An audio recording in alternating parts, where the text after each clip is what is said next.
যেটার ধারে কাছে বিজ্ঞানীদের যাওয়া সম্ভব নয়, হাজার লাখ কোটি বছরও যাওয়া সম্ভব নয়। সেই টেকনোলজির নাম সাউন্ড টেকনোলজি। এটা এত উন্নত প্রযুক্তির বিজ্ঞান যেটার হালকা ন্যূনতম জ্ঞান আল্লাহ সুলাইমান আলাইহিসসালামকে দিয়েছিলেন। কাকে দিয়েছিলেন বলো তো? সুলাইমান আলাইহিসসালামকে দিয়েছিলেন। যে কি বললে পিঁপড়া বুঝবে এটা সুলাইমান আলাইহিস সালাম জানতেন, আবার পিঁপড়া কি বুঝতেছে এটাও সুলাইমান আলাইহিস সালাম জানতেন, তথা সকল প্রকারের সাউন্ড শোনা এবং বুঝার ক্ষমতা তার ছিল। এটা সাউন্ড টেকনোলজি।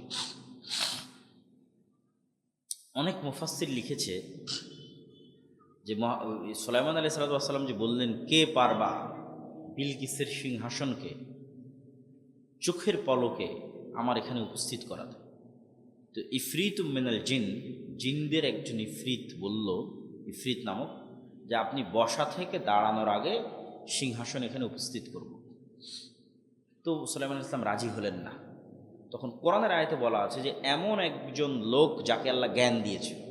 ওখানে কিন্তু আর বলা নাই যে জিন না মানুষ, এটা বলা নাই, বলে যে এমন একজন যাকে আল্লাহ জ্ঞান দিয়েছিল, সে বলল যে আমি চোখের পলক ফেলার আগে সিংহাসন নিয়ে আসতে পারবো। জিন কিন্তু পারেনি। আগে যে ইফরিত নামক জিন, ও বলে যে আপনি দাঁড়িয়ে আছেন বসার আগে অথবা বসে আছেন দাঁড়ানোর আগে নিয়ে আসবো। সুলাইমান আলাইহিস সালাম এটাতে রাজি হয়নি।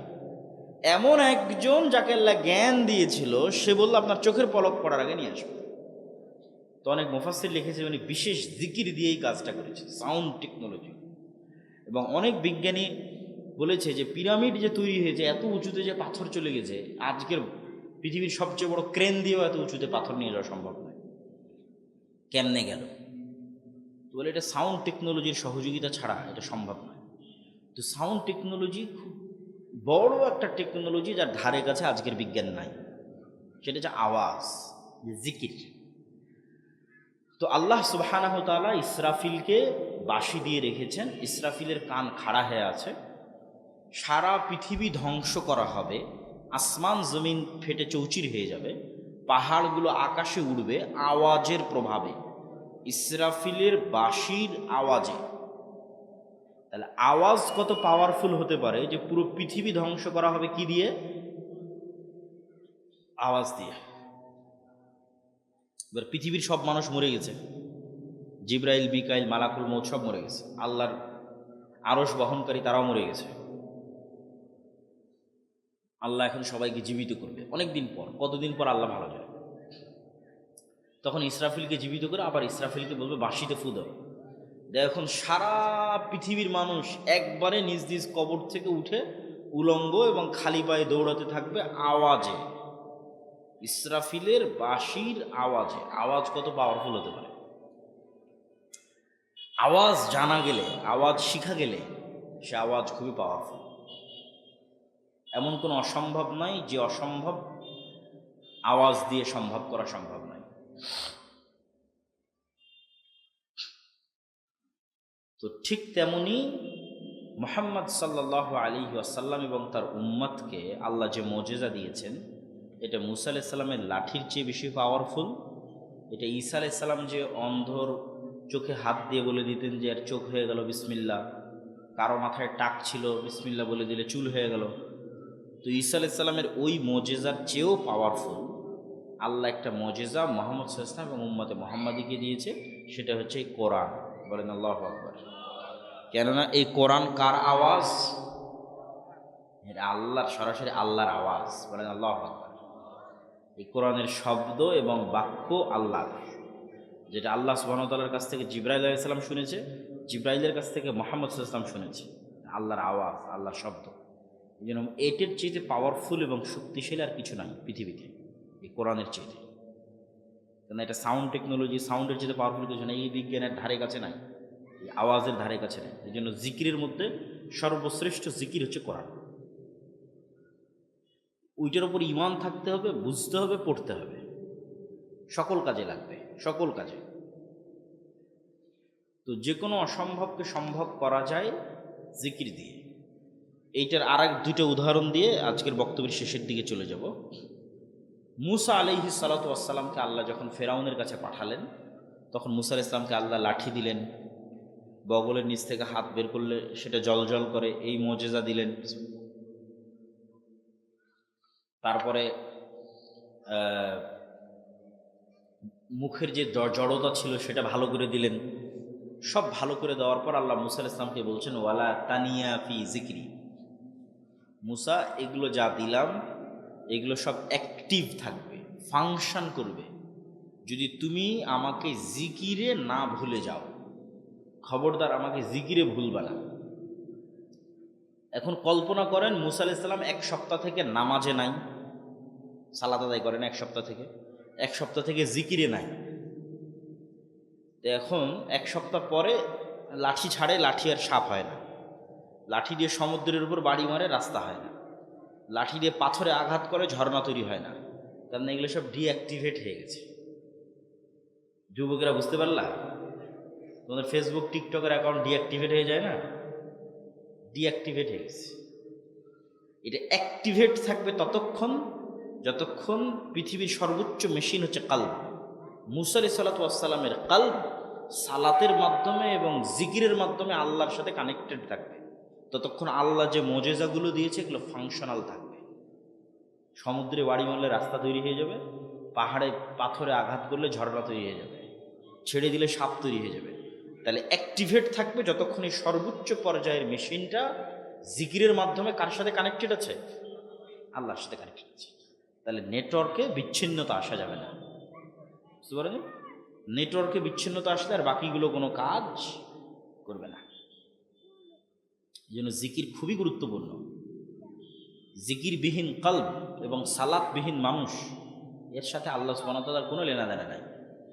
এরা শয়তানের গোলাম, শয়তানের দাস, শয়তানের বন্ধু। এরা যদি কোনো ভাগাড়ে পড়ে মরেও যায় তবু আল্লাহ সুবহানাহু ওয়া তাআলা দেখতে যাবে না কে ভাগাড়ে পড়ে মরল। কোনো মূল্য নাই আল্লাহ সুবহানাহু ওয়া তাআলার কাছে। কানেকশনই নাই, নেটওয়ার্কই নাই, বিচ্ছিন্ন, পশুর মতো। কিন্তু মুসা আলাইহিস সালাম যেহেতু জিকিরের মাধ্যমে আল্লাহর সাথে কানেক্টেড, সালাতের মাধ্যমে আল্লাহর সাথে কানেক্টেড, সারা ইব্রাহিমের স্ত্রী জিকিরের মাধ্যমে আল্লাহর সাথে কানেক্টেড, সালাতের মাধ্যমে আল্লাহর সাথে কানেক্টেড। যখন যা মুখ দিয়ে উচ্চারণ করবে আল্লাহ সুবহানাহু ওয়া তাআলা তাই করবে। যে যত আল্লাহ সুবহানাহু ওয়া তাআলার অনুগত বান্দা, আল্লাহ সুবহানাহু ওয়া তাআলা তার অনুগত বান্দার জন্য পুরো পৃথিবীর সাথে যুদ্ধ করতে পারে, পুরো পৃথিবীর বিরুদ্ধে যুদ্ধ ঘোষণা করে দিতে পারে। পুরো পৃথিবী যদি তার আল্লাহ সুবহানাহু ওয়া তাআলার অনুগত বান্দাকে অত্যাচার বা জুলম করে। তাহলে জিকিরের আর একটা উদাহরণ দিই। জাকারিয়া আলাইহিস সালাতু ওয়াস সালাম, উনি একদিন দেখছেন যে মারিয়াম আলাইহিস সালাতু ওয়াস সালামের কাছে কুল্লামা দাখালা আলাইহা জাকারিয়াল মিহরাব ওয়াজাদা ইনদাহা রিজকা, যখনই মারিয়াম আলাইহিস সালাতু ওয়াস সালামের কাছে জাকারিয়া আলাইহিস সালাতু ওয়াস সালাম যান তখনই দেখেন অসময়ের ফলমূল। ক্বালা ইয়া মারিয়াম আন্না লাকি হাযা, মারিয়াম এগুলো কোথায় থেকে আসে? ক্বালাত হিয়া মিন ইনদিল্লাহ, আল্লাহর পক্ষ থেকে আসে। হুনালিকা দাআ জাকারিয়া রাব্বাহ, ওখানেই জাকারিয়া আল্লাহর কাছে দোয়া করছেন, আল্লাহ আমাকেও একটা ছেলে দাও মারিয়ামের মতো ভালো। আল্লাহ বললেন দিব তোমাকে ছেলে, তোমার ছেলের নাম ইয়াহিয়া। আল্লাহই নাম রাখলেন যে ঠিক আছে তোমাকে ছেলে দিচ্ছি, তোমার ছেলের নাম কি বলেন তো? ছেলের নাম কি? ইয়াহিয়া। এখন জাকারিয়া আলাইহিস সালাতু ওয়াস সালামের নিজের বিশ্বাস হয় না যে ওনার ছেলে হবে। উনি তো জানে ওনার অবস্থা, চুল দাড়ি সাদা হয়ে গেছে, স্ত্রী বন্ধা, কেমনে ছেলে হবে? আল্লাহকে বলতেছে আল্লাহ ছেলে যে হবে আর আলামত বলো, চিহ্ন বলো। আল্লাহ বললেন আলামত চিহ্ন হচ্ছে সকাল সন্ধ্যার জিকির। বলেন আল্লাহু আকবার। সন্ধ্যা মানে মাগরিবের আগে, যে এখন যে সময়টা আমরা পার করতেছি। লা ইলাহা ইল্লাল্লাহু ওয়াহদাহু লা শারীকা লাহু লাহুল মুলকু ওয়া লাহুল হামদু ওয়া হুয়া আলা কুল্লি শাইইন কাদির, জিকির। লা ইলাহা ইল্লাল্লাহ, এটা জিকির। আল্লাহু আকবার, এটা জিকির। সুবহানাল্লাহ, এটা জিকির। আলহামদুলিল্লাহ, এটা জিকির। সুবহানাল্লাহ বিহামদিহি সুবহানাল্লাহিল আযীম, এটা জিকির। আর এই প্রত্যেকটা জিকির এরা সব বুঝে। এই গ্লাস, এই কাগজ, এই জামা সবাই বুঝে। কেন? এরাও 24 ঘন্টা জিকির করতেছে। এদের প্রত্যেকের জিকিরের আওয়াজ আছে। এগুলো সুলাইমান আলাইহিস সালাম বুঝতেন। এটা সাউন্ড টেকনোলজি, আর ধারে কাছে বর্তমান বিজ্ঞান যেতে পারবে না। ওই যে পিঁপড়া যেমন চলতেছে, পিঁপড়ার চলারও আওয়াজ আছে কিন্তু আমরা শুনতে পাই না, কিন্তু হাতি ঠিকই শুনতে পাই যে পিঁপড়া যে চলতেছে, বুঝতে পারে। ও পৃথিবীর অন্য আরও প্রাণী এরকম সূক্ষ্ম সূক্ষ্ম আওয়াজ শুনতে পায়। তো এরাও 24 ঘন্টা জিকির করতেছে। তো মুহাম্মদ সাল্লাল্লাহু আলাইহি ওয়াসাল্লাম যখন মক্কা থেকে মদিনায় গেলেন তখন মদিনার অর্থনীতি ইহুদিদের কন্ট্রোলে। তো মুহাম্মদ সাল্লাল্লাহু আলাইহি ওয়াসাল্লাম খুব ভালোভাবে জানতেন অর্থনৈতিক মুক্তি ছাড়া গোলামি থেকে মুক্তি হয় না, নেতৃত্ব ধরা যায় না। টাকা থাকবে ইহুদির কাছে, আমি মুহাম্মদ সাল্লাল্লাহু আলাইহি ওয়াসাল্লাম কীভাবে নেতা হব? নেতৃত্বের একটা পার্টে টাকা পয়সা চলেই আসে অর্থনৈতিক মুক্তির জন্য। তো মোহাম্মদ সাল্লাল্লাহু আলাইহি ওয়াসাল্লাম কী করলেন? যেহেতু মোহাম্মদ সাল্লাল্লাহু আলাইহি ওয়াসাল্লামের রক্তে ব্যবসা ছিল এবং মক্কা থেকে যারা আসছে কোরাইশ, এরা জন্মগত ব্যবসায়ী। লি ইলাফি কোরাইশ ইলাফিহিম রিহলাতা শিতা ওয়াস সাইফ, এটা কিন্তু কোরাইশদের ব্যবসাকে কেন্দ্র করে এই সূরাটা অবতীর্ণ হয়েছে। তো কোরাইশরা জন্মগত বিজনেসম্যান, তো ওরা মক্কা থেকে খালি হাতে মদিনায় আসছে। আর মদিনার মানুষ হচ্ছে আনসারি কৃষক, যেমন আমাদের দিনাজপুর, লালমনিরহাট, ঠাকুরগাঁও, কুড়িগ্রাম, পঞ্চগড় এই অঞ্চলে কৃষিকাজের উপর, বা পুরো বাংলাদেশের মানুষেরাই বেশিরভাগ কৃষিকাজের উপর নির্ভরশীল। তো মদিনার আনসারিরা বেশিরভাগ কৃষিকাজের উপর নির্ভরশীল। তো মুহাম্মদ সাল্লাল্লাহু আলাইহি ওয়াসাল্লাম আনসারীদের বললেন, যেহেতু তোমরা ব্যবসা অতটা বুঝো না, তোমরা এক কাজ করো, তোমাদের সবার সম্পদ অর্ধেক অর্ধেক, প্রত্যেকেই একজন মুহাজিরের দায়িত্ব নাও, তাকে অর্ধেক সম্পদ দিয়ে দাও, তাহলে ও ব্যবসা করবে, মদিনা উন্নত হবে, আমাদের হাতে টাকা পয়সার কন্ট্রোল চলে আসবে। আনসারীরা তাই করলেন। মক্কা থেকে যারা মুহাম্মদ সাল্লাল্লাহু আলাইহি ওয়াসাল্লামের সাথে এসেছিল সব পাকা বিজনেসম্যান, উসমান ইবনে আফফান, জুবাইর ইবনুল আওয়াম, আব্দুর রহমান ইবনে আউফ, বড় বড় ব্যবসায়ী। এরা মদিনার মানুষের টাকা দিয়ে ব্যবসা শুরু করলো, করতে করতে একটা সময় মাল্টি বিলিয়নার হয়ে গেল, কোটিপতি, কোটি কোটি টাকার মালিক। এখন আল্লাহর নবী যে মসজিদে নববী তৈরি করছে, এই মসজিদে নববীর সামনের যে কুয়া, এটা মসজিদ, সামনে কুয়া আছে।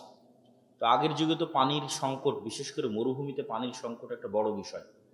আর ইসলামে 5 বার সালাত আদায় করার জন্য 5 বারই উজু করা লাগে। এখন ওই ইহুদির কুয়াতে যদি মুসলমান উজু করতে যায়, তাহলে মুসলমানকে অনুমতি নিতে হচ্ছে ইহুদির, তাহলে তো মাথা নত, ভাই ইহুদি তোমার কুয়াতে একটু উজু করবো, তাহলে মাথা নত পুরো মুসলমানের, মাথা নত মুহাম্মদ সাল্লাল্লাহু আলাইহি ওয়াসাল্লামের। তাহলে স্বাধীনতা কেমনে আসবে? অর্থনৈতিক মুক্তি ছাড়া স্বাধীনতা হয় না। তো মুহাম্মদ সাল্লাল্লাহু আলাইহি ওয়াসাল্লাম বললো, এই কুয়া কে কিনে দিতে পারবে? এবার তো টাকা লাগবে। অর্থনৈতিক মুক্তিতে মুহাম্মদ সাল্লাল্লাহু আলাইহি ওয়াসাল্লামের সম্মান বাঁচতেছে। উসমান ইবনে আফফান বলল, আল্লাহর নবী আমি কিনে দিতে পারবো। বলেন আল্লাহু আকবার। উসমান রাদিয়াল্লাহু তাআলা আনহু মদিনার সামনের, মসজিদ নববীর সামনের কুয়া মুসলমানদের জন্য কিনে দিয়ে দিলেন। তাহলে এখন উজু করতে এখন আর ইহুদির অনুমতির দরকার হবে?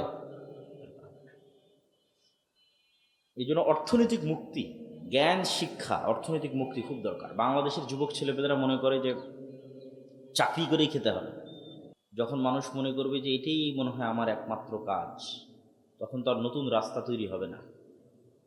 বাপ মা যেটা করেছে আমাকে সেটাই করতে হবে, অথবা চাকরিই করতে হবে, নতুন রাস্তা তৈরি হবে। বলছে ঝুঁকি নিতে হবে, রিস্ক নিতে হবে।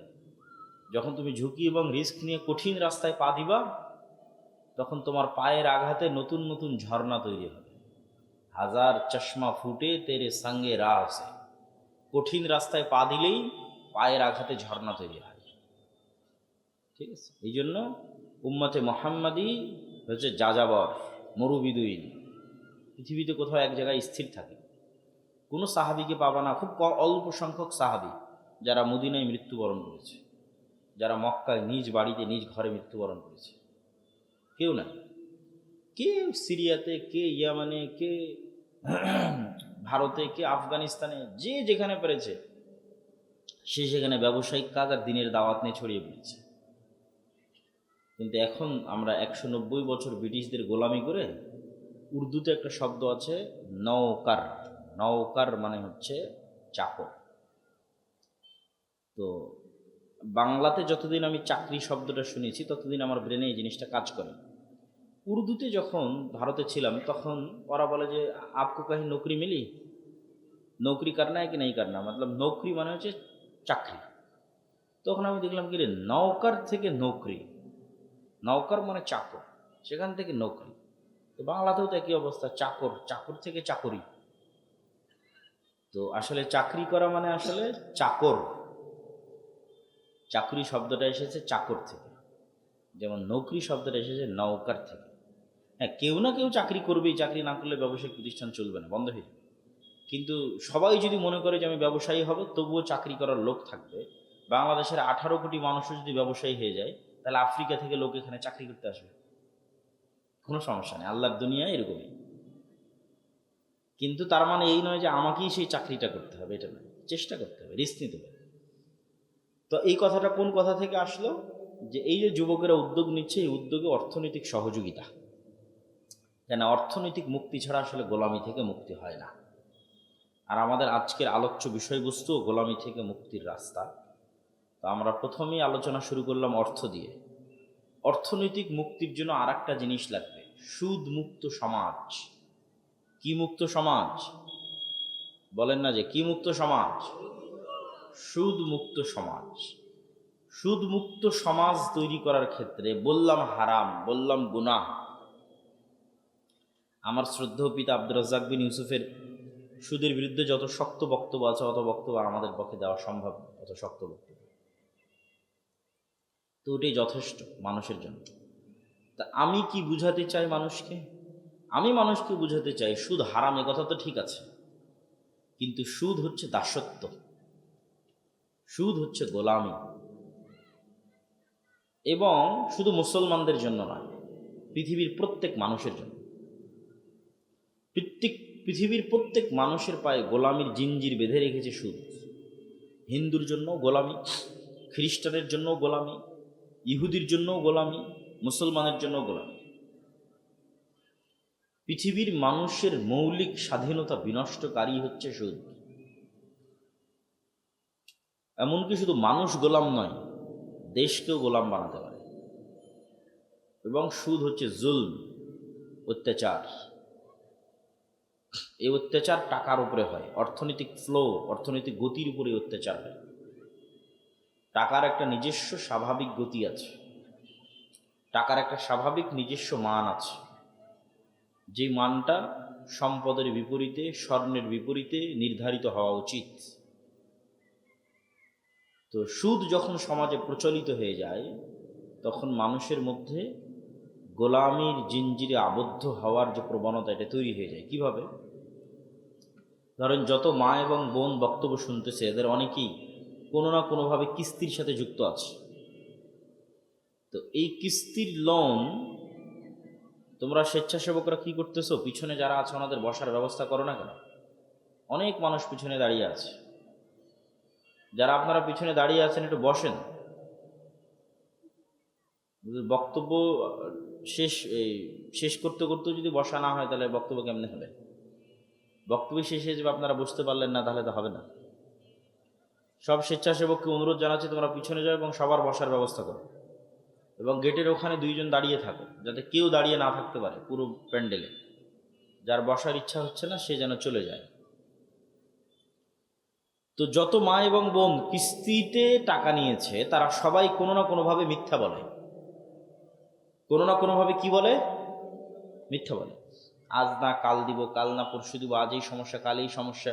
তাহলে পুরো একটা মিথ্যা বলার কালচারের মধ্যে দিয়ে তাকে যেতে হয়।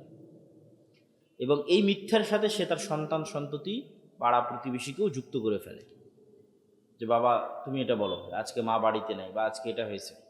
তাহলে এই যে মিথ্যার কালচারের মধ্যে তো বড় হচ্ছে, এই মিথ্যাটাই হচ্ছে গোলামি।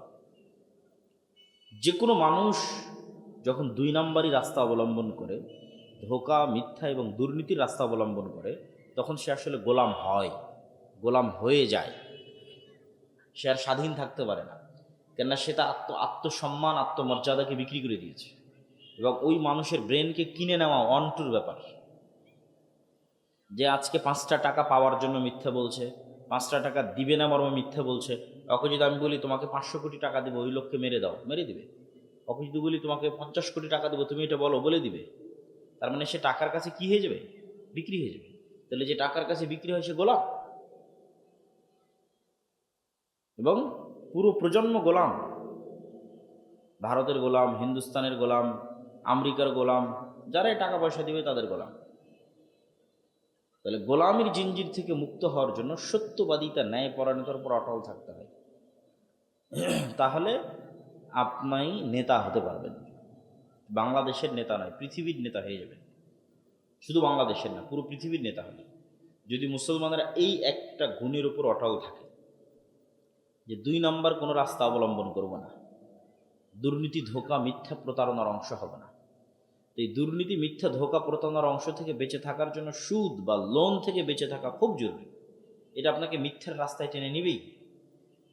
এই জন্য ইসলামের অর্থনৈতিক ভিত্তির, তোমরা এই ড্রোনটা সরাও তো বাবা, ও যা উড়ানো হয়েছে হয়েছে, একে সরাও। তো এই জন্য ইসলামের অর্থনৈতিক মূলনীতিগুলোর একটা বড় মূলনীতি হচ্ছে অল্পে সন্তুষ্ট থাকা। অল্পে সন্তুষ্ট থাকা মানে যত বিলাসী পণ্য আছে সেই বিলাসী পণ্যে সুদের লোন নেওয়া বহু পরের কথা, কর্জে হাসানা নেওয়াও জায়েজ হবে কি না এটা আলোচনা করতে হবে। আবারও শুনেন আমার কথা। বিলাসী পণ্য মানে ফ্রিজ, বিলাসী পণ্য মানে এসি, বিলাসী পণ্য মানে আমার একটা বাটন ফোন দিয়েই চলে, আমি এখন অ্যান্ড্রয়েড ফোন নেব। বিলাসী পণ্য মানে আমার টিনের ঘরেও থাকতে পারি, তাও ইট দিয়ে ঘর তৈরি করব। তথা এমন কিছু যা না হলে আমি মরে যাচ্ছে এরকম নয়।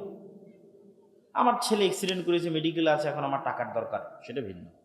আমার ছেলে মেয়েকে বিবাহ দিব অথবা বাইরে বিশ্ববিদ্যালয়ে পড়াতে পাঠাবো, টাকার প্রয়োজন, সেটা ভিন্ন। কিন্তু এমন কিছু যেটা না হলেও আমি বেঁচে থাকতে পারতেছি কিন্তু তারপরও চাচ্ছে করি, এরকম কিছুর জন্য সুদের লোন বহু পরে কর্জে হাসানাও নেওয়া যাবে কি না, জায়েজ হবে কি না, এটা আলোচনা করতে হবে। আমি জানি না যে এরকম কোনো কাজে কর্জে হাসানা নেওয়া জায়েজ হয় কিনা। যে আমার বাড়িতে ফ্রিজ নাই, বাবা তুমি আমাকে 20,000 টাকা ধার দাও, তোমাকে আমি পরিশোধ করে দেবো, আমি ফ্রিজ কিনবো। শুধু নিচ্ছি না, স্বাভাবিক কর্জে হাসানা। এই ফ্রিজ কর্জে হাসানায় কিনা যাবে, আর জায়েজ প্রমাণ করা কঠিন আছে।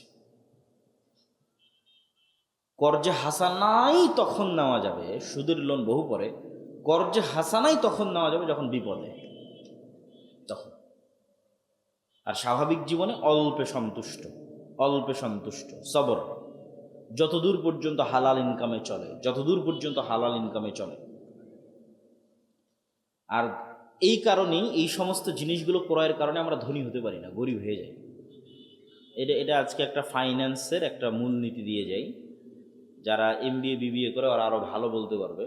আমিও যেহেতু টুকটাক পড়েছি, 1 বছর মাস্টার্স করেছি, তা আমারও টুকটাক সামান্য প্রাইমারি নলেজ আছে যে মানুষ কিন্তু ধনী আর গরিব চলাফেরায় ধনী গরিব হয়ে যায়। যার চলাফেরা ধনীর মূলনীতির মতো ধনী হয়ে যাবে, আর যার চলাফেরা গরিবের মূলনীতির মতো গরিব হয়ে যাবে। তো মূলনীতিটা কি? মূলনীতি হচ্ছে গরিব যদি আজকে 50,000 টাকা পায়, গরিব যদি আজকে 1 লাখ টাকা পায়, তাহলে চিন্তা করবে এই 1 লাখ টাকা দিয়ে কী করি। 1 লাখ টাকার 20,000 টাকা দিয়ে একটা এসি কিনি, 20,000 টাকা দিয়ে একটা ফ্রিজ কিনি, আর 30-40,000 টাকা দিয়ে এটা কিনি। তাহলে এমন কাজে খরচ করলো যেখান থেকে আরও খরচ হবে, বুঝেন?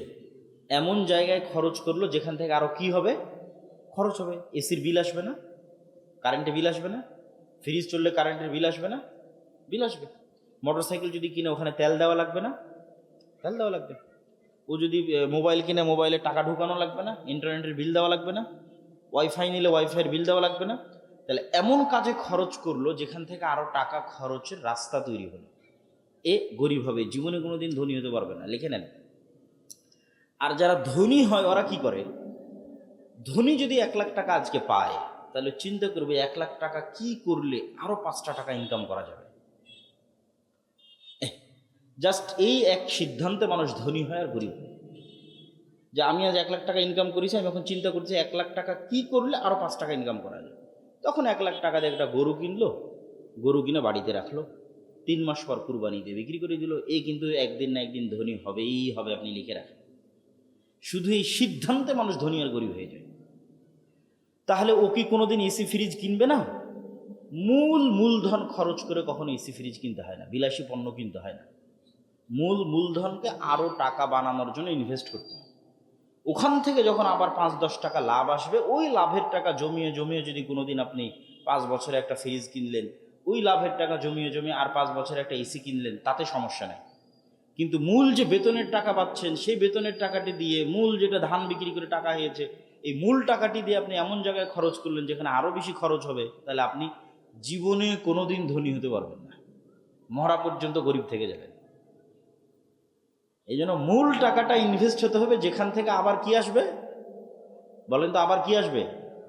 আবার টাকা আসবে, আবার 1 টাকা হলেও ইনকাম হবে, তাহলে আপনি ধনী হবেন। আর যদি এই সবরের উপর, এই ধৈর্যের উপর টিকে থাকতে পারেন যে আমি আমার বিলাসিতার জন্য, আমার পরিবারের বিলাসিতার জন্য কম খরচ করব, আরও বেশি কিভাবে টাকা ইনকাম করা যায় সেটার জন্য বেশি ইনভেস্ট করব, তাহলে আরও দ্রুত ধনী হবেন, আরও তাড়াতাড়ি ধনী হবেন।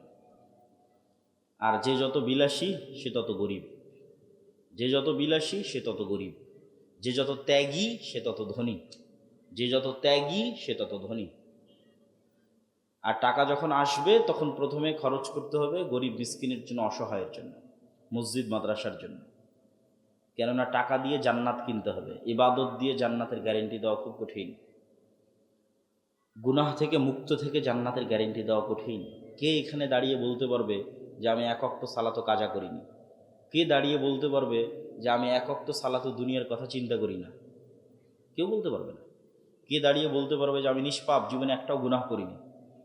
তাহলে আল্লাহর সামনে দাঁড়িয়ে বলতে পারবেন না আল্লাহ এক ওয়াক্ত সালাতো কাজা করি না, তবে আমাকে জান্নাত দিতেই হবে? বলতে পারবেন না। আল্লাহ আমি জীবনে একটাও গুনাহ করিনি, জান্নাত দিবা না কেন?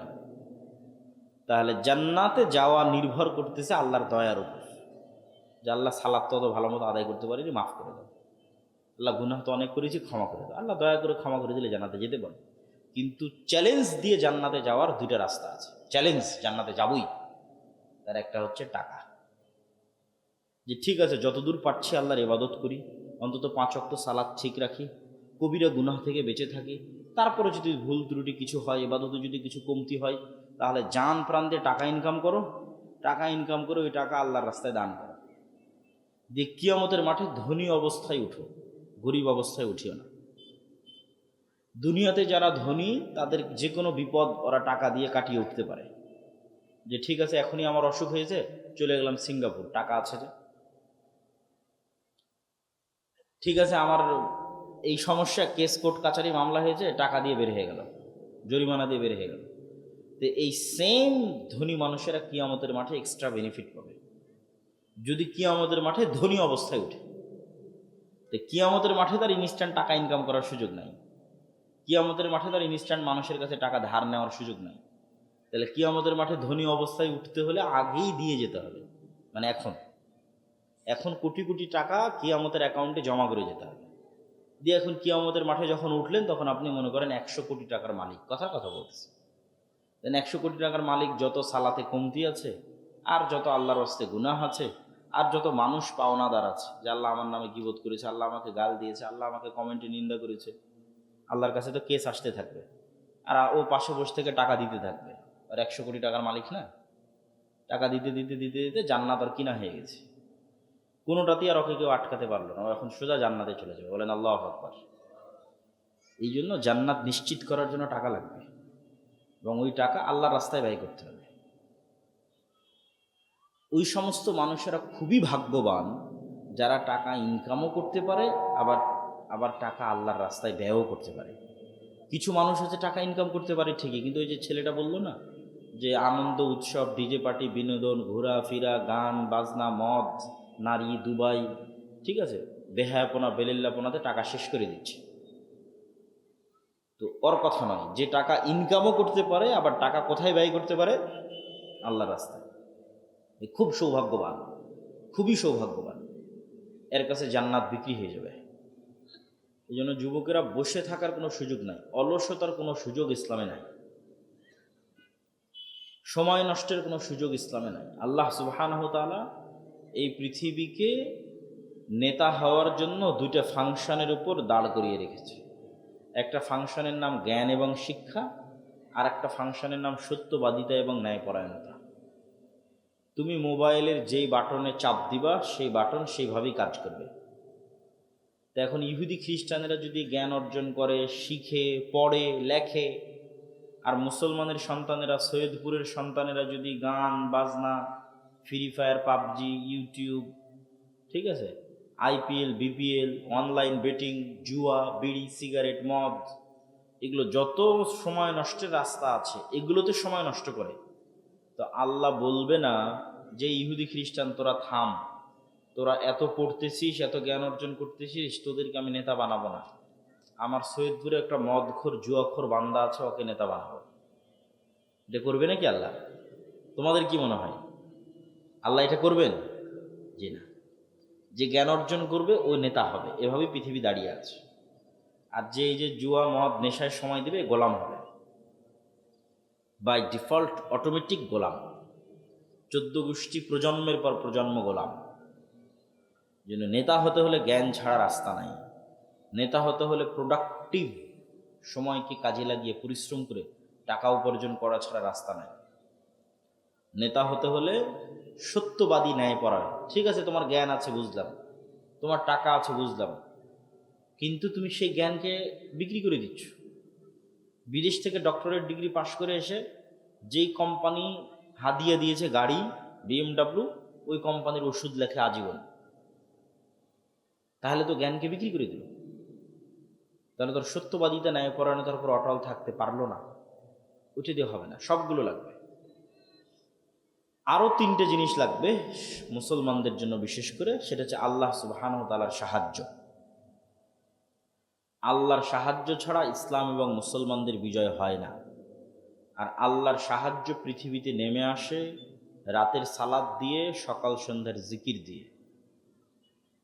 সালাত এবং জিকির পৃথিবীতে আল্লাহর সাহায্য নেমে আনার টেকনোলজি, প্রযুক্তি, এবং পৃথিবীর সর্বোচ্চ পর্যায়ের প্রযুক্তি। ধরো আমাদের সামনে একটা উন্নত মানের দরজা, যেমন আজকের যদি কোনো ঢাকা অথবা চিটাগাংয়ের কোনো বড় অফিসে যাও, তাহলে সেই অফিসে গিয়ে দেখবা যে দরজায় লক দেওয়া আছে, ফিঙ্গারপ্রিন্টে লক ওপেন হচ্ছে, দরজার লক, অথবা পাসওয়ার্ডে দরজার লক ওপেন হচ্ছে, অথবা কার্ড প্রেস করলে 5 স্টার হোটেলগুলোতে কার্ড প্রেস করলে দরজার লক ওপেন হয়ে যায়। তো এই যে দরজায় লক দেওয়া আছে, মনে করো আমরা এমন একটা দরজার সামনে দাঁড়িয়ে আছি যেই দরজা এর চাইতেও উন্নত প্রযুক্তির, আরও উন্নত প্রযুক্তির। সেই দরজাতে লক নির্ধারণ করা আছে 3 ভাবে। দরজার সামনে নির্ধারিত সময়ে আসতে হবে, ওই টাইমে আসলেই দরজার লক কাজ করবে, ওই টাইমের বাইরে আসলে কাজ করবে না। তাহলে নির্ধারিত সময়ে দরজার সামনে এসেছো, দরজার সামনে আসার পর ওই দরজার মধ্যে একটা চিত্র, যেমন ফেস ভেরিফিকেশানে একটা পিকচার নিয়ে নেয়, ডানে বামে তাকিয়ে পিকচার নিয়ে নেয়, ফেস ভেরিফিকেশানে ধরলে এটা ওপেন হয়ে যায়। তো ওখানে একটা চিত্র ইনস্টল করা আছে, আপলোড দেওয়া আছে, যেটার সাথে মিললে দরজাটা ওপেন হবে। তো শুধু কি চিত্র না, প্রত্যেকটা পার্টের সাথে একটা সাউন্ড ওখানে ইনস্টল করা আছে, যে এই পার্টে যদি এই সাউন্ড উচ্চারণ করে দরজা খুলবে। তাহলে মনে করো নির্ধারিত সময় আমরা দরজার সামনে আসলাম, এসে এভাবে দাঁড়ালাম, এটা একটা চিত্র ওই দরজাতে ইনস্টল দেওয়া আছে। এবার সাউন্ড, আলহামদুলিল্লাহ রাব্বিল আলামিন আর রহমানির রহিম, সাউন্ডও মিলে গেল। এবার রুকুতে গেলাম, ওইটাও একটা চিত্র, ওইটাও ওই দরজায় ইনস্টল দেওয়া আছে, ওইটার সাথে একটা সাউন্ড ম্যাচ করা আছে, সুবহান রাব্বিল আযীম, সুবহান রাব্বিল আযীম। সিজদায় গেলাম, ওটাও একটা পিকচার, ওটাও ওই দরজায় ইনস্টল দেওয়া আছে, ওখানকার সাউন্ড সুবহান রাব্বিল আলা, ওটার সাথে ম্যাচ করলো। নির্ধারিত সময়ে গেলাম, নির্ধারিত পিকচার গেল, নির্ধারিত সাউন্ড গেল, ওই দরজাটা খুলে গেছে। এইটা এমনি উদাহরণ হিসেবে বোঝানোর জন্য তোমাকে বলতেছি। তো আল্লাহ সুবহানাহু ওয়া তাআলার সাহায্য পৃথিবীতে নেমে আসবে, গায়েবী মদদ। তো গায়েবের পাসওয়ার্ড, গায়েবের ওই দরজা ওপেন হবে সালাত দিয়ে। বল আল্লাহু আকবার। আল্লাহর সাহায্যের দরজা উন্মুক্ত হয় সালাতে। এই জন্য সূর্যগ্রহণে আল্লাহর নবী সালাত পড়ে, চন্দ্রগ্রহণে আল্লাহর নবী সালাত পড়ে, বৃষ্টির দরকার হলে আল্লাহর নবী সালাত পড়ে, জানাজার জন্য আল্লাহর নবী সালাত পড়ে, যুদ্ধের মাঠে সালাত পড়ে, যে কোনো বিপদ আপদে সালাত পড়ে। কেন, এটার চেয়ে পাওয়ারফুল কোনো টেকনোলজি পৃথিবীতে নাই যেটা পৃথিবীতে আল্লাহর সাহায্য নামিয়ে আনতে পারে আসমান থেকে। এই জন্য মুসলমানেরা যারা সালাত আদায় করে না, এরা আল্লাহর গন্তির মধ্যেই পড়ে না, আল্লাহর কাউন্টের মধ্যেই পড়ে না, খাতাতে নামই না। এই জন্য ও ধর্তব্যের মধ্যে আসবে না, সার্টিফিকেট পরীক্ষা কোনো কিছুতেই কাউন্ট হবে না। যতক্ষণ আছে সালাতে ততক্ষণ কাউন্ট হবে। আরও যদি তোমাদের সহজ করার জন্য বলি, ইয়াং জেনারেশন, তোমাদের সহজের জন্য বলতেছি, ইবনুল কাইয়িম রাহিমাহুল্লাহ বলছে যে বান্দা যখন সালাতে দাঁড়ায় এবং নির্ধারিত সিজদার জায়গায় চোখ রাখে, তখন আল্লাহ সুবহানাহু ওয়া তাআলা তার নূরের পর্দা সরিয়ে বান্দার মুখোমুখি হয়ে যান। বান্দার অন্তর যখন দুনিয়ার অন্য কোনো কথায় ব্যস্ত হয়ে যায়, তখন আল্লাহ আবার নূরের পর্দা দিয়ে সরে যান, বান্দার আর মুখোমুখি থাকেন না। তো এই উদাহরণ যেহেতু ইবনুল কাইয়িম রাহিমাহুল্লাহ দিয়েছে, আমি তোমাদের বোঝার জন্য আরও সহজ উদাহরণ দিই। অনলাইনে যখন ক্লাস করো তখন ইন্টারনেট কানেক্ট থাকার কারণে তোমার টিচার অনলাইনে আসলে তুমিও জুমে লগ ইন করে ক্লাসে ঢুকে গেলা। তাহলে তোমার চেহারা তোমার টিচার দেখতে পাচ্ছে, তুমি তোমার টিচারের চেহারা দেখতে পাচ্ছ। ইন্টারনেটের যে প্রযুক্তি, এই প্রযুক্তির চাইতেও হাজার এবং কোটি গুণ টপ লেভেলের প্রযুক্তি হচ্ছে সালাত, যেটিতে বান্দা তার রবের মুখোমুখি হয়ে যায়। আল্লাহু আকবার। যে ও তুমি যেমন ওই যে ক্লাসে অনুপস্থিত যদি থাকো, তোমাকে পরীক্ষা দিতে দিবে, তোমাকে সার্টিফিকেট দিবে। অনলাইন ক্লাসে তুমি তোমার টিচারের মুখোমুখি হলো না, অনুপস্থিত থাকলা, তো তোমার সার্টিফিকেটও নেই, তোমার নাম্বারও নাই, কিছুই নাই। তো তুমি দিনে 5 বার রবের দরবারে গিয়ে হাজিরা দিলে না, ওই সেম সিস্টেমে, সেম ফরম্যাটে, যেটাতে গায়েবে নির্ধারণ করা আছে, লাউহে মাহফুজে যে ফরম্যাট নির্ধারিত আকারে আছে, ওটার সাথে মিলতে তো হবে। ওটাই তো পাসওয়ার্ড হিসেবে বললাম। তুমি দিনে 5 বার ওই কাজটা করলে না, তো তুমি তো আল্লাহর গন্তির খাতার মধ্যেই নাই। তোমার এখন বাকি আমল দিয়ে লাভ কি? তোমার ভোট দিয়ে লাভ কি? তোমার তাকবীর দিয়ে লাভ কি? তোমার মিছিল দিয়ে লাভ কি? কোনোটাই কোনো কাজে আসবে না, সব বাদ, সব জিরো। আগে হাজিরা হতে হবে, হাজিরা হওয়ার পর বাকি কাজ। এই জন্য 5 ওয়াক্ত সালাতের কোনো বিকল্প নাই। নিজের পরকাল বাঁচাতে, আল্লাহর সাথে নিজের সম্পর্ক ঠিক রাখতে এবং গোলামি থেকে মুক্তির লক্ষ্যে 5 ওয়াক্ত সালাত সবার আগে, সবার চেয়ে জরুরি। 2 নাম্বার আর একটা আমরা বলেছি জিকির। একটু পানি বা একটু চা দিয়েন তো। সকাল সন্ধ্যার জিকির। জিকির বোঝানোর জন্য, এরকমই তোমাদের পরিভাষায় বোঝানোর জন্য আমি বলি, জিকির হচ্ছে সাউন্ড টেকনোলজি, আওয়াজ কেন্দ্রিক একটা টেকনোলজি, একটা প্রযুক্তি। এই যে এখানে যত ক্যামেরা আছে, পানি দিলেও হবে, সমস্যা নেই। এখানে যত ক্যামেরা এবং মোবাইল আছে, এগুলো সবগুলোই আলো বা লাইটের যে ওয়েভ, তরঙ্গ আছে, ওই টেকনোলজির উপর দাঁড়িয়ে আছে। সমস্যা নেই, সমস্যা নেই, জাযাকাল্লাহ।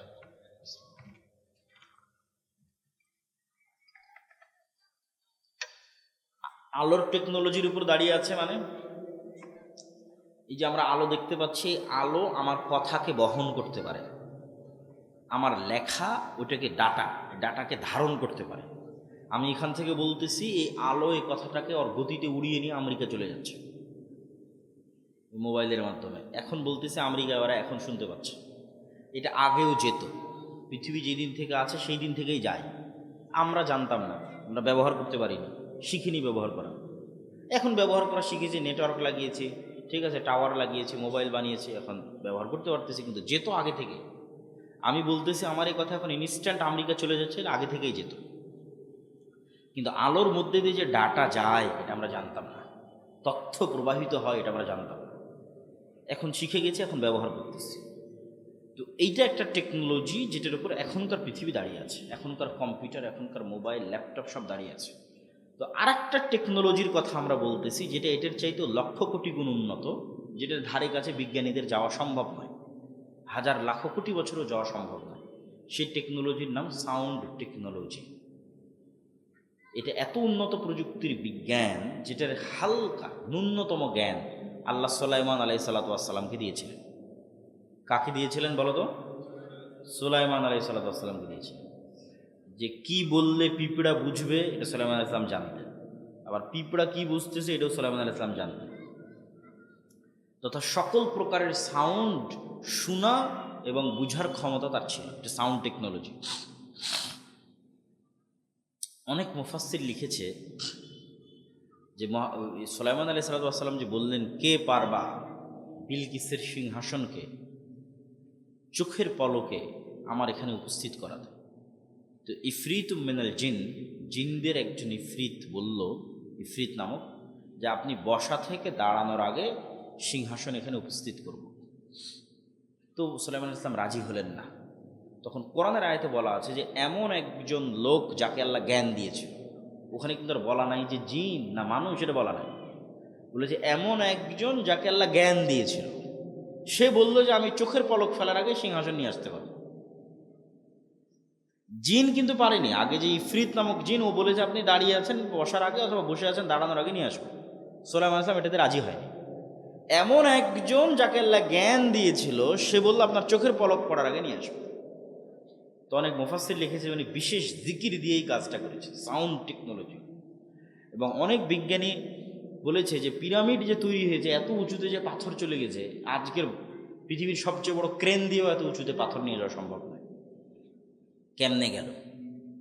তো বলে এটা সাউন্ড টেকনোলজির সহযোগিতা ছাড়া এটা সম্ভব নয়। তো সাউন্ড টেকনোলজি খুব বড় একটা টেকনোলজি, যার ধারে কাছে আজকের বিজ্ঞান নাই। সেটা হচ্ছে আওয়াজ, জিকির। তো আল্লাহ সুবহানাহু ওয়া তাআলা ইসরাফিলকে বাঁশি দিয়ে রেখেছেন। ইসরাফিলের কান খাড়া হয়ে আছে। সারা পৃথিবী ধ্বংস করা হবে, আসমান জমিন ফেটে চৌচির হয়ে যাবে, পাহাড়গুলো আকাশে উড়বে আওয়াজের প্রভাবে, ইসরাফিলের বাঁশির আওয়াজে। তাহলে আওয়াজ কত পাওয়ারফুল হতে পারে যে পুরো পৃথিবী ধ্বংস করা হবে কি দিয়ে? আওয়াজ দিয়ে। এবার পৃথিবীর সব মানুষ মরে গেছে, জিব্রাইল, মিকাইল, মালাকুল মউত সব মরে গেছে, আল্লাহর আরশ বহনকারী তারাও মরে গেছে।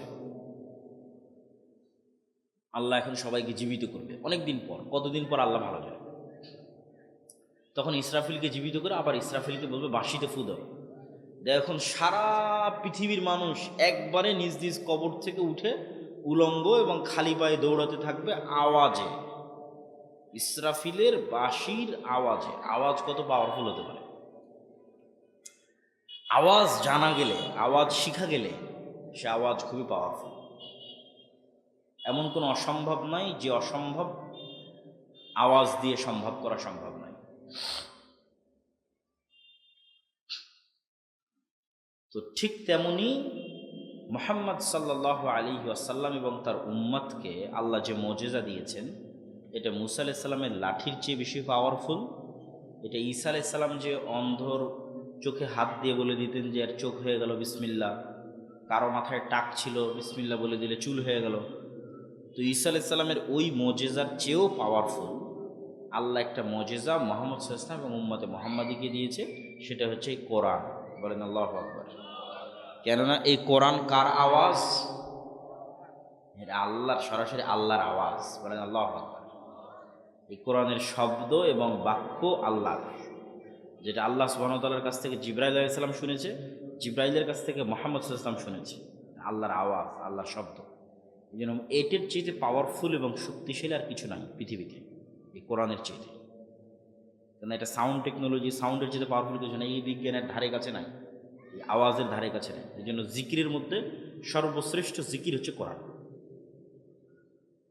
ওইটার উপর ঈমান থাকতে হবে, বুঝতে হবে, পড়তে হবে, সকল কাজে লাগবে, সকল কাজে।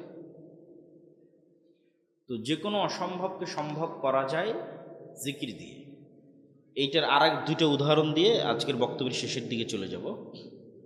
মুসা আলাইহিস সালাতু ওয়াস সালামকে আল্লাহ যখন ফেরাউনের কাছে পাঠালেন, তখন মুসা আলাইহিস সালামকে আল্লাহ লাঠি দিলেন, বগলের নিচ থেকে হাত বের করলে সেটা জলজল করে, এই মুজিজা দিলেন। তারপরে মুখের যে জড়তা ছিল সেটা ভালো করে দিলেন। সব ভালো করে দেওয়ার পর আল্লাহ মুসা আলাইহিস সালামকে বলছেন ওয়ালা তানিয়া ফি জিকরি। মুসা, এগুলো যা দিলাম এগুলো সব অ্যাক্টিভ থাকবে, ফাংশন করবে যদি তুমি আমাকে জিকিরে না ভুলে যাও। খবরদার আমাকে জিকিরে ভুলবা না। এখন কল্পনা করেন মুসা আলাইহিস সালাম এক সপ্তাহ থেকে নামাজে নাই, সালাত আদায় করেন এক সপ্তাহ থেকে জিকিরে নাই। তো এখন এক সপ্তাহ পরে লাঠি ছাড়ে, লাঠি আর সাপ হয় না। লাঠি দিয়ে সমুদ্রের উপর বাড়ি মারে, রাস্তা হয় না। লাঠি দিয়ে পাথরে আঘাত করে, ঝর্ণা তৈরি হয় না। কারণ এগুলো সব ডিঅ্যাক্টিভেট হয়ে গেছে। যুবকেরা বুঝতে পারলা? তোমাদের ফেসবুক, টিকটকের অ্যাকাউন্ট ডিঅ্যাক্টিভেট হয়ে যায় না? ডিঅ্যাক্টিভেট হয়ে গেছে। এটা অ্যাক্টিভেট থাকবে ততক্ষণ যতক্ষণ পৃথিবীর সর্বোচ্চ মেশিন হচ্ছে কালব। মুসা আলাইহিস সালাতু ওয়াস সালামের কালব সালাতের মাধ্যমে এবং জিকিরের মাধ্যমে আল্লাহর সাথে কানেক্টেড থাকবে। ততক্ষণ আল্লাহ যে মুজিজাগুলো দিয়েছে এগুলো ফাংশনাল থাকবে, সমুদ্রে বাড়ি মারলে রাস্তা তৈরি হয়ে যাবে, পাহাড়ে পাথরে আঘাত করলে ঝর্ণা তৈরি হয়ে যাবে, ছেড়ে দিলে সাপ তৈরি হয়ে যাবে। তাহলে অ্যাক্টিভেট থাকবে যতক্ষণ এই সর্বোচ্চ পর্যায়ের মেশিনটা জিকিরের মাধ্যমে কার সাথে কানেক্টেড আছে? আল্লাহর সাথে কানেক্টেড আছে। তাহলে নেটওয়ার্কে বিচ্ছিন্নতা আসা যাবে না, বুঝতে পারেন?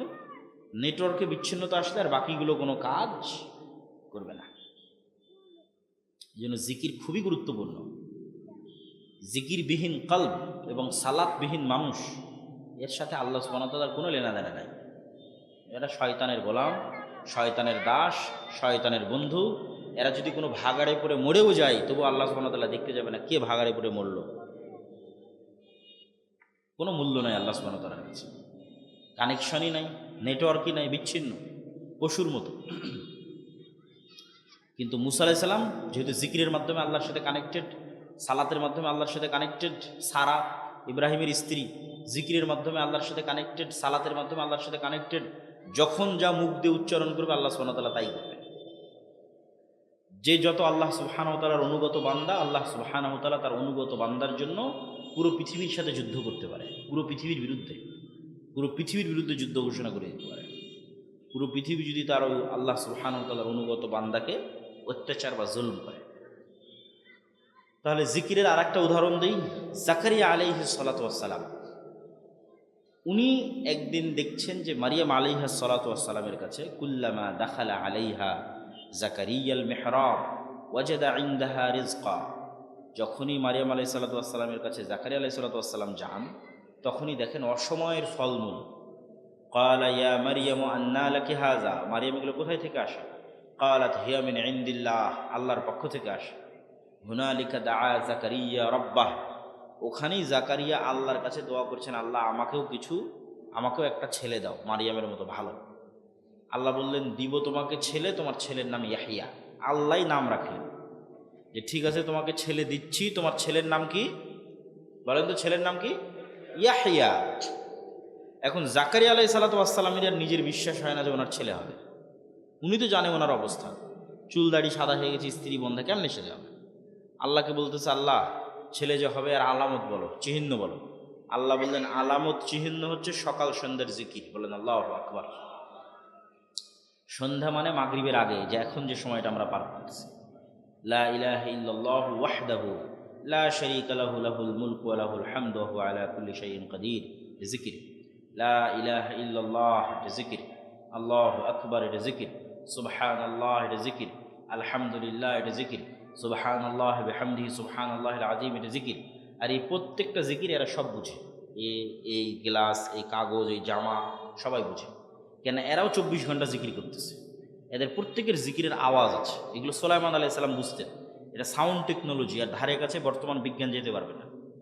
ওই যে পিঁপড়া যেমন চলতেছে, পিঁপড়ার চলারও আওয়াজ আছে কিন্তু আমরা শুনতে পাই না, কিন্তু হাতি ঠিকই শুনতে পাই যে পিঁপড়া যে চলতেছে, বুঝতে পারে। ও পৃথিবীর অন্য আরও প্রাণী এরকম সূক্ষ্ম সূক্ষ্ম আওয়াজ শুনতে পায়। তো এরাও 24 ঘন্টা জিকির করতেছে, আমরা যে জিকির করি ওটা ওরাও বুঝতে পারে। এই জন্য কিয়ামতের মাঠে মুয়াজ্জিন যখন আজান দেয়, ওরা আজান যদ্দূর পর্যন্ত যাবে সব জীবজন্তু, জড়বস্তু, জড় পদার্থ, কীট পতঙ্গ, পঙ্গপাল আল্লাহর দরবারে সাক্ষী দিবে। কেন? ওই আজান ওরা শুনেছে, বুঝেছে, কেন ওরা নিজেরাও জিকির করে। এই জন্য সালাত এবং জিকির আল্লাহর গায়েবী মদত পাওয়ার দুইটা বড় রাস্তা পৃথিবীতে নিয়ে আসা। আর এগুলো সব আলোচনা বিস্তারিত পাবা আল্লাহর পথে যাত্রা। এই বইটা লেখাই হয়েছে আল ইমান বিল গায়েবে ইয়াকিন তৈরি করার জন্য। ভবিষ্যৎ যে প্রজন্ম আজ থেকে 20-30 বছর পর ইসলামী বিপ্লব করে বাংলাদেশে ইসলামের পতাকাকে উড্ডীন করবে, এদের সম্পর্ক আগে মজবুত হতে হবে আল্লাহর সাথে। আল্লাহর সাহায্য ছাড়া ইসলামের বিজয় হয় না, ফুল স্টপ। আল্লাহর সাহায্য যেখানে নাই ওখানে দুনিয়ার স্বার্থ বিজয় হতে পারে, ইসলাম বিজয় হবে না। এই জন্য আমাদের প্রথম বই আল্লাহর পথে যাত্রা, এটা বিপ্লব তৈরি করার বই। এর পরের বই আসবে বাস্তব জগতের কাজ নিয়ে, পরের বই আসবে যে কীভাবে ইসলামী বিপ্লব হতে পারে। কিন্তু আল্লাহর সাহায্য যতক্ষণ নিশ্চিত না হয়েছে কোনো কাজ হবে না। আল্লাহর সাহায্য নিশ্চিত হওয়ার জন্য আল্লাহর সাথে সম্পর্ক মজবুত লাগবে। আল্লাহর সাথে সম্পর্ক মজবুত করতে চাইলে গায়েব সম্পর্কে জ্ঞান অর্জন করতে হবে। ফেরেশতারা কীভাবে কাজ করে, ফেরেশতাদের অস্তিত্ব কেমন, পরকাল কি, জান্নাত জাহান্নাম কি, কীভাবে এই সমস্ত জীবজন্তু, কীটপতঙ্গ, পঙ্গপাল জিকির করতেছে, সালাত কি কাজ করে, জিকির কি কাজ করে, শয়তান কীভাবে কাজ করে, রূহ কীভাবে কাজ করে, নফস কীভাবে কাজ করে, এগুলো সব গায়েবের জ্ঞান। এগুলো সব গায়েবের জ্ঞান দিয়ে আল্লাহর পথে যাত্রা বইটা পূর্ণ করা আছে। প্রত্যেক মসজিদে এই বইয়ের উপর সপ্তাহে অন্তত একদিন 1-2 পৃষ্ঠা করে দার্স হতে হবে, প্রত্যেক মসজিদে, খুবই জরুরি। প্রত্যেক স্কুল, কলেজ, ইউনিভার্সিটি সব জায়গায় পাঠ চক্র হতে হবে প্রতি সপ্তাহে অন্তত একদিন এই বইটার উপর। ওই উদ্দেশ্য করেই এই বইটা লেখা। তোমরাও যারা এখানে মক্তবের দায়িত্ব পালন করছো তারা সহ আরও যারা বিভিন্ন অঞ্চল থেকে এখানে এসেছেন, আমাদের লাবলু ভাই আছে, নুরুল আমিন আছে, প্রত্যেক নিজ নিজ মসজিদে এই বইয়ের দার্স চালু করতে হবে সপ্তাহে একদিন। মাগরিব পর হোক, এশার পর হোক, 2 পৃষ্ঠা করে পড়ে পরস্পরে বোঝার চেষ্টা করতে হবে। এই বইটা যদি আজকে থাকে তাহলে তোমরা নেওয়ার চেষ্টা করবা, গাড়িতে থাকতে পারো অথবা স্টেজে। তো আমার আলোচনা আমি শেষ করে দিলাম, প্রশ্ন উত্তরে চলে যাচ্ছি। উঠার দরকার নাই, বসে থাকো, প্রশ্ন উত্তর দিয়ে একবারে বৈঠক শেষে দোয়া পড়ে আমরা উঠব। জিয়ারত বাবদ এখন আমাদের জানার বিষয় হচ্ছে কর্তৃপক্ষের জিয়ারত। কি যে জিয়ারত? হাদিস অস্বীকার শুধু কোরআনের অনুসারী জান্নাতি না জাহান্নামী? হাদিস অস্বীকার যদি কেউ করে প্রকাশ্যে সে কাফের। হাদিস অস্বীকার যদি কেউ করে তাহলে সে কাফের। ইসলামের ভাষায় একজন ছেলের কি কি দেখে একটা মেয়ের পরিবার তাদের মেয়ে দিবে? ইসলামের ভাষায় একজন ছেলের কি কি দেখে একটা মেয়ের পরিবার তাদের মেয়ে দিবে? ছেলের মধ্যে পার্সোনালিটি, ব্যক্তিত্ব, আত্মমর্যাদা, এটা হলো আসল। দায়িত্ব নেওয়ার মানসিকতা, এটা আসল। কোটিপতি দেখে বিয়ে দিয়ে দিলাম, সরকারি চাকরি দেখে বিয়ে দিয়ে দিলাম, কিন্তু ব্যক্তিত্ব নয়, দায়িত্ব নেওয়ার মানসিকতা নেই, ওর কাছে আপনার মেয়ে ভালো থাকবে না। দায়িত্বশীল ছেলের কাছে মেয়ে দিতে হবে। শাইখ কোনো এক সময় আল্লাহ আমাকে হেদায়েত দান করেছিলেন। আমি ইসলামের খুঁটিনাটি সকল বিধান মেনে চলতাম, কিন্তু কালের বিবর্তে আমি সেই হেদায়েত হারিয়ে ফেলেছিলাম। বর্তমান পুনরায় আবার সালাত সিয়াম আদায় করা শুরু করেছি, কিন্তু আগের মতো মনে শান্তি তৃপ্তি পাই না। তুমি আল্লাহর পথে যাত্রায় বইটা পড়ে দেখো, তারপরেও যদি শান্তি তৃপ্তি না পাও আমার সাথে দেখা করিও পার্সোনালি, সমস্যা নেই।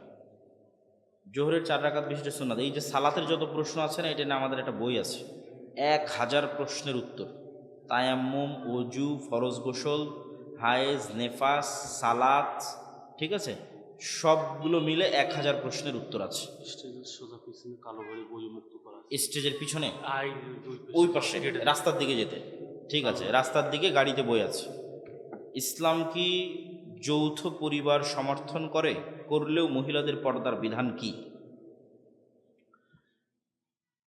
যৌথ পরিবার সমর্থন করে না এরকমও বলা যাবে না, আবার যৌথ পরিবার বাধ্যতামূলক এটাও বলা যাবে না।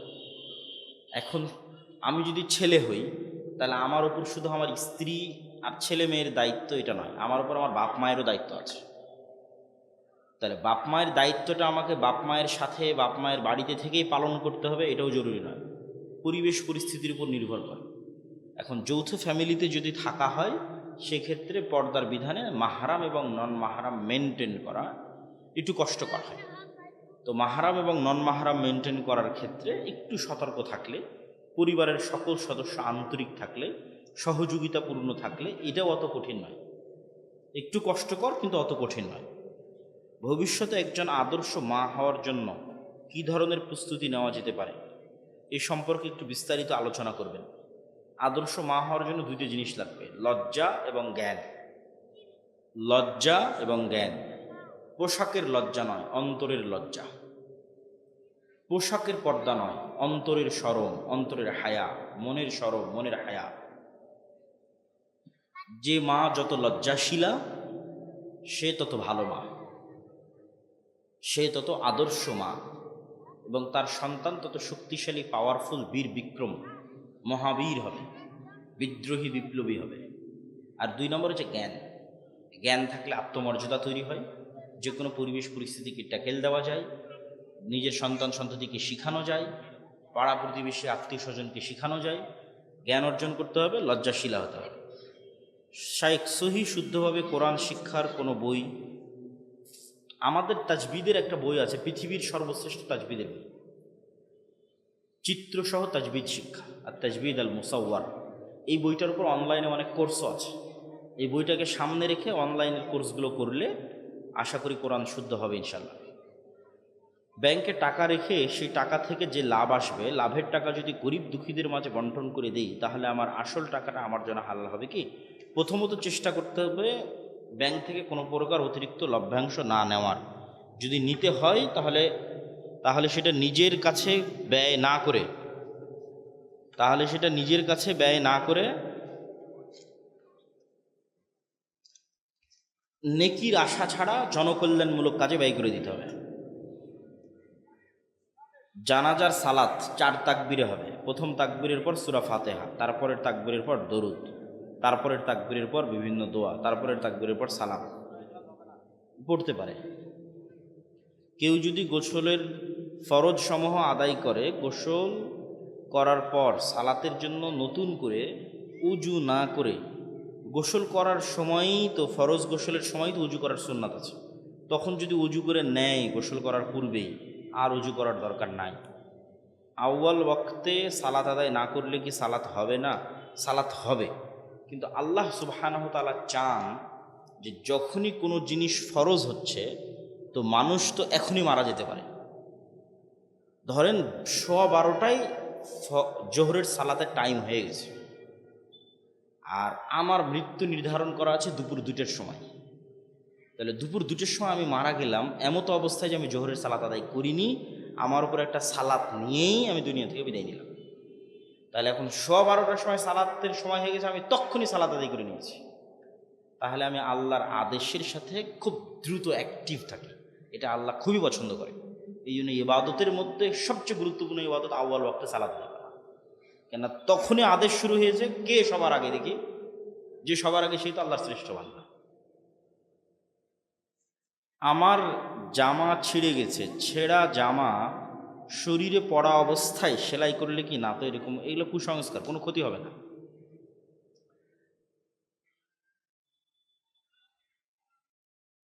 আমার স্বামী গোসল শেষে যে গামছা দিয়ে শরীর মোছেন, আমি সেই গামছা দিয়ে মাথার ভেজা চুল মুছে নিই, এতে কোনো ক্ষতি হবে কিনা? কোনো ক্ষতি হবে না।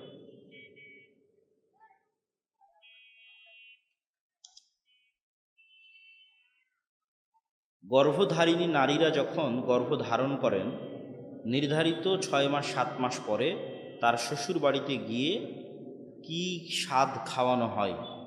গর্ভধারিণী নারীর উপর তার শ্বশুর বাড়ি থেকে এটা বাধ্যতামূলক হয়ে থাকে। এগুলো কুসংস্কার, এগুলো কিচ্ছু নাই। গর্ভধারিণী নারী যদি কিছু করতে চায়, তাহলে দুটো জিনিস করতে পারে। ইহুদিরা একটা জিনিস করায়, আর আমরা মুসলমানেরা আর একটা জিনিস করতে পারি। ইহুদিরা করাই হচ্ছে প্রচুর পরিমাণে গণিত এবং অঙ্ক করতে বলে মাকে, যে তুমি প্রচুর পরিমাণে গণিত এবং অঙ্কের সাথে কানেক্টেড থাকো, তাহলে ছেলে মেধাবী হবে, প্রচুর ব্রেনি হবে। আর আমরা করতে পারি, গর্ভধারণ অবস্থায় মা প্রচুর পরিমাণে কোরআন তেলাওয়াত করতে পারে, কোরআন খতম দিতে পারে, সালাত আদায় করতে পারে, এবং নিজের মনকে শান্ত, তাকে তার উপর জুলুম না করা, অত্যাচার না করা, কষ্ট না দেওয়া, মন ভালো রাখা। কেন প্রত্যেকটার প্রভাব ওই সন্তানের উপর গিয়ে পড়ে যে সন্তান পেটে আছে। আমি পর্দা করি, আমার স্বামীর তেমন সামর্থ্য নেই আমাকে আলাদা বাড়ি বানিয়ে দেওয়ার। আমার দেবরসহ আমরা এক বাড়িতেই থাকি, আমার পক্ষে সারাদিন মাথা থেকে পা পর্যন্ত শরীর থেকে সংসারের কাজ করা সম্ভব নয়, তাই সাধারণ ঢিলেঢালা পোশাক পরে বাড়ির কাজ করি। আপনি যা করছেন ঠিকই আছে, তবে এটার থেকেও প্রমাণ পাওয়া যায় যে আসলে টাকার প্রয়োজন কত। পর্দার জন্য আসলেই টাকার খুব দরকার। ভালো পর্দার টাকা ছাড়া ভালো পর্দা করানো যায় না। এই জন্য যুবকরা তোমরা বেশি করে টাকা ইনকাম করার চেষ্টা করো, যারা বিয়ে করতে চাচ্ছ। তবে আপনি যেটা অবলম্বন করছেন ঢিলে ঢালা পোশাক পরে, এটা দিয়ে সমস্যা নেই, এটা ঠিক আছে। এটা দিয়ে আল্লাহ সুবহানাহু ওয়া তাআলা আপনার অন্তরের পর্দাকে আল্লাহ সুবহানাহু ওয়া তাআলা গ্রহণ করবে ইনশাআল্লাহ, এবং আপনার চেষ্টাকে। আমার মামা শ্বশুর বাড়িতে এসেছেন, আমার শাশুড়ি মা তাকে যথেষ্ট আপ্যায়ন করেছেন, তাই মামা শ্বশুরের সামনে নিজেকে বের হওয়ার প্রয়োজন মনে করিনি। আমি বের হই এবং কথাও বলিনি। লম্বা প্রশ্ন। সালাদের সময় কথা বলা কি যায়? তাহাজ্জুদ সালাত আদায় শেষে ঘুমিয়ে তাই ফজরের জামাত পায়নি, এতে কোনো পাপ হবে কি? ফজরের সালাত জামাত না পেলে পরে পড়ে নেবেন, কিন্তু নিয়মিত এটা হওয়া যাবে না। রাস্তা অনেক লম্বা প্রশ্ন। যারা অসৎ পথে টাকা ইনকাম করবে তাদের কি হবে? আর যারা পৃথিবীতে হারাম টাকায় দান ও আচরণ ভালো কাজ করবে তারা কি জান্নাত পাবে? হারাম টাকায় আবার দান হয় নাকি? হারাম টাকায় দান হয় না, এবং হারাম টাকা উপার্জন করা হচ্ছে মুনাফিকি, এবং হারাম শরীর কখনো জান্নাতে যাবে না। ওই দানই কবুল হবে যেই দান হালালের উপর। জি জি, বলে দাও, ঘোষণা করে দাও। এই বিজয়, 1 মিনিট। আচ্ছা না, ঘোষণা দিকে কে বলবো?